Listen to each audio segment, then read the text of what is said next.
Chers amis, bonjour. De nouveau cette semaine, nous nous rencontrons autour de l'histoire, de la philosophie de l'histoire ou de l'histoire philosophique. La fin du XIXe siècle a été une période de fermentation spirituelle et idéologique pour les Juifs d'Europe de l'Est. Pour beaucoup, les croyances juives traditionnelles sont devenues intenables et l'ancien mode de vie, observateur, fervent du commandement, a perdu beaucoup de son attrait. En Russie, des milliers de jeunes juifs instruits ont ainsi rejeté leur religion en faveur de nouvelles idéologies révolutionnaires, en particulier, vous le savez, le socialisme et aussi le nationalisme.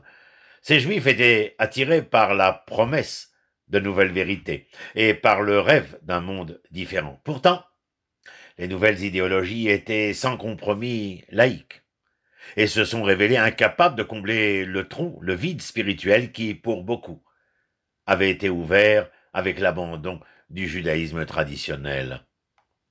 Les jeunes juifs ont-ils pu trouver un accomplissement spirituel sans renoncer à leurs croyances révolutionnaires et revenir à une tradition juive dépassée?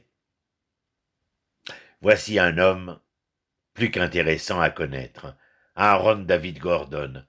Lui va tenter de créer une telle synthèse de la modernité, du radicalisme et de la spiritualité.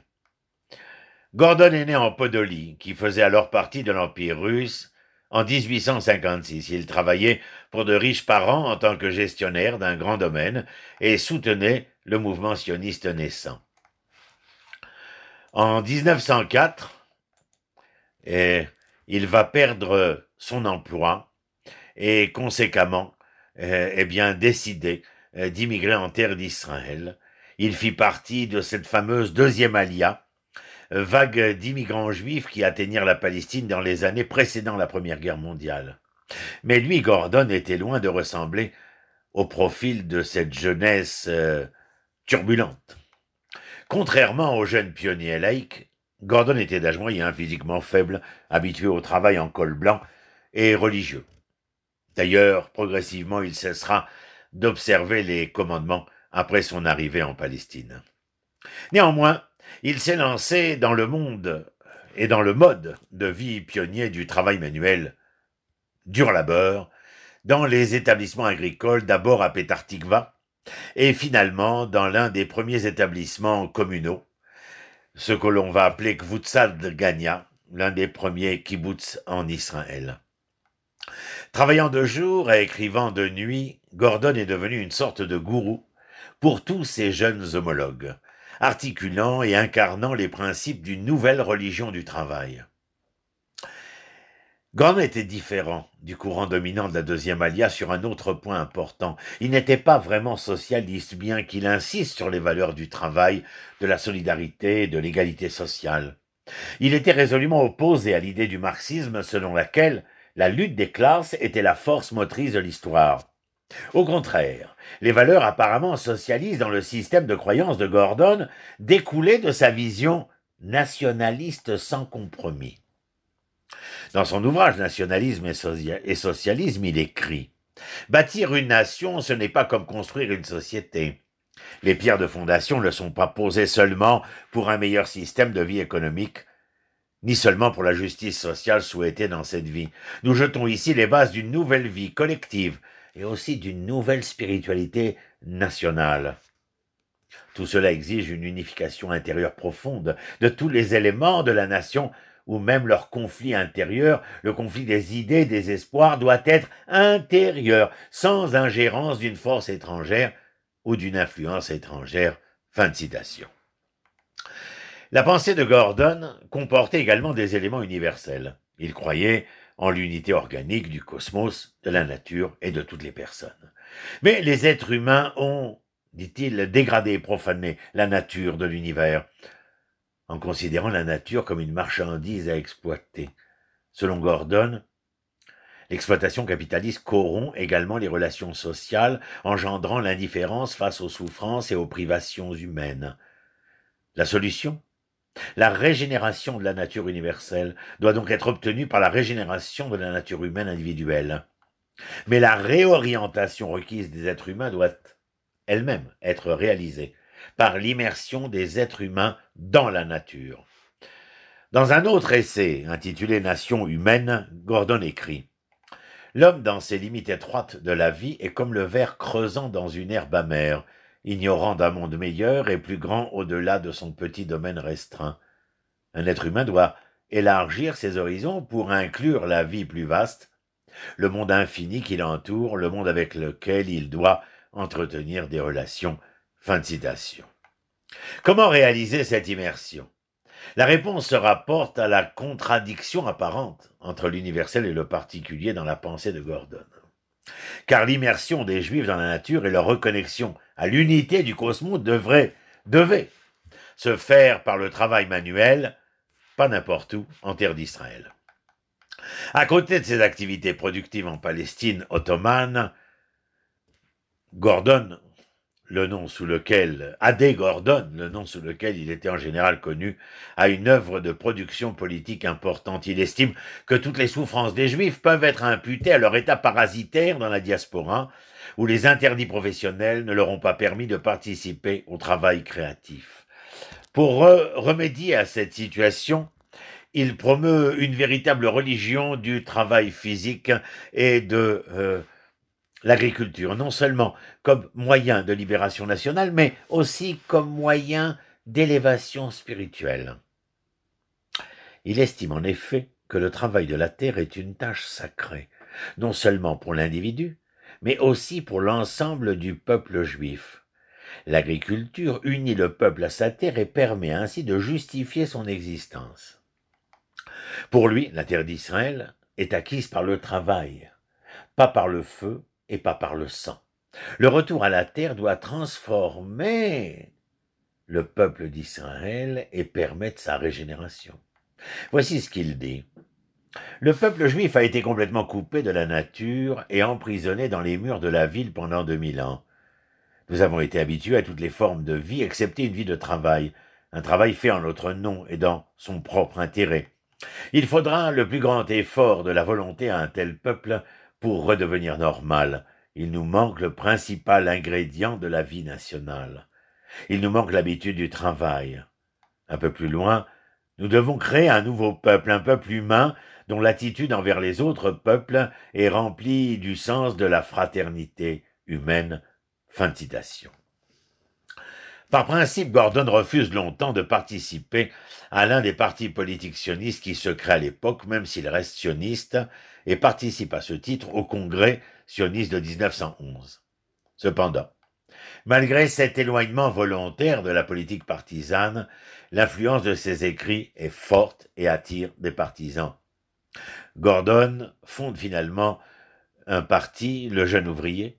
Celui-ci, dont il apparaît comme le principal inspirateur et premier dirigeant, développe une vision marquée par la fusion du nationalisme juif et d'un socialisme agricole, coopératif, anti-autoritaire et non marxiste, fortement opposé à l'idée de lutte des classes.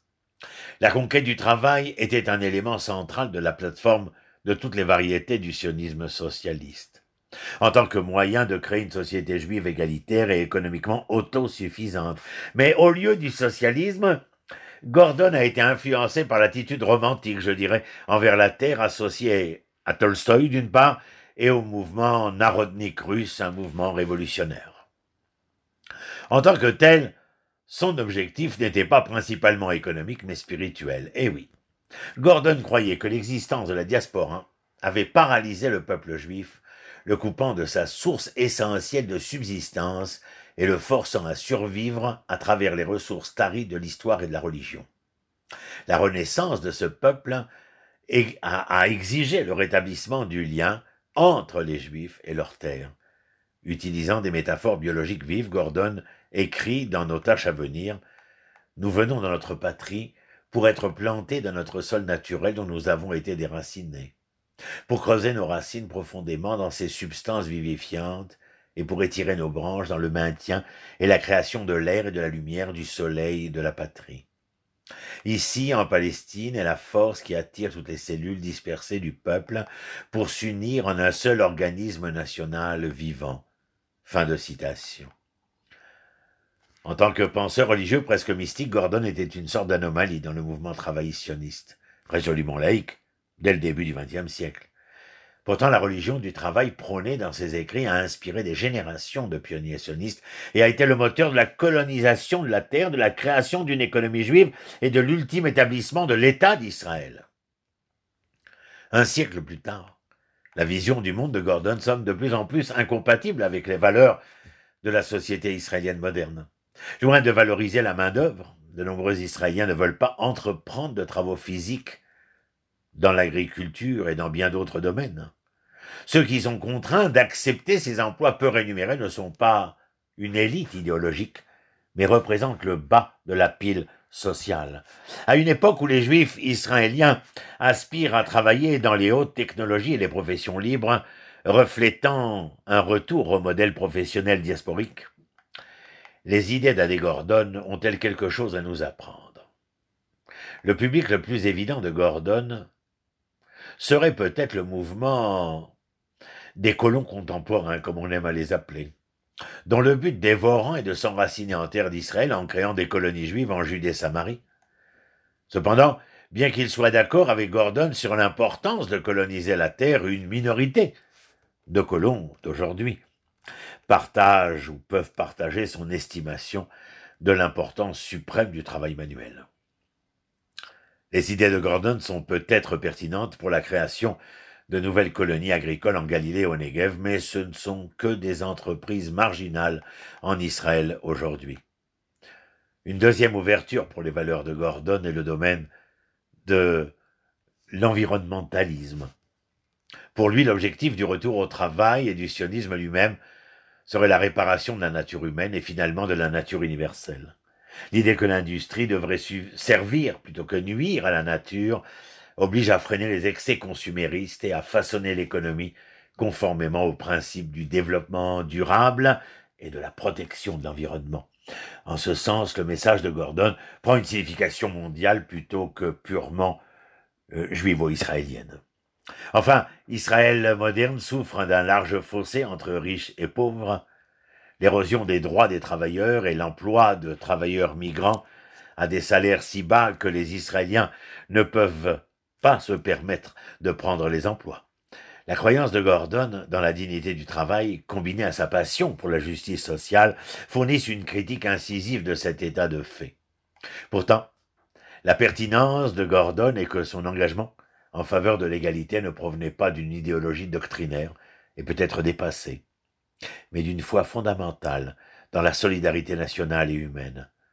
Dans son ouvrage « Nation humaine », il écrit « La plupart des gens lucides pensent maintenant qu'aucun homme avec une âme ne peut être heureux en possession de luxe alors qu'il y en a qui manquent des nécessités matérielles de la vie. Une humanité régénérée ne peut pas non plus se contenter de sa richesse spirituelle quand il y en a tant dont les âmes sont frappées par la pauvreté. » Personnage éminent, emblématique de la naissance de cet État d'Israël qui est le nôtre aujourd'hui et depuis lequel je vous salue. Je vous dis à très bientôt. Merci d'avoir été là encore cette semaine et depuis les plaines de Mamré, tout près de Hebron, je vous dis shalom, shalom.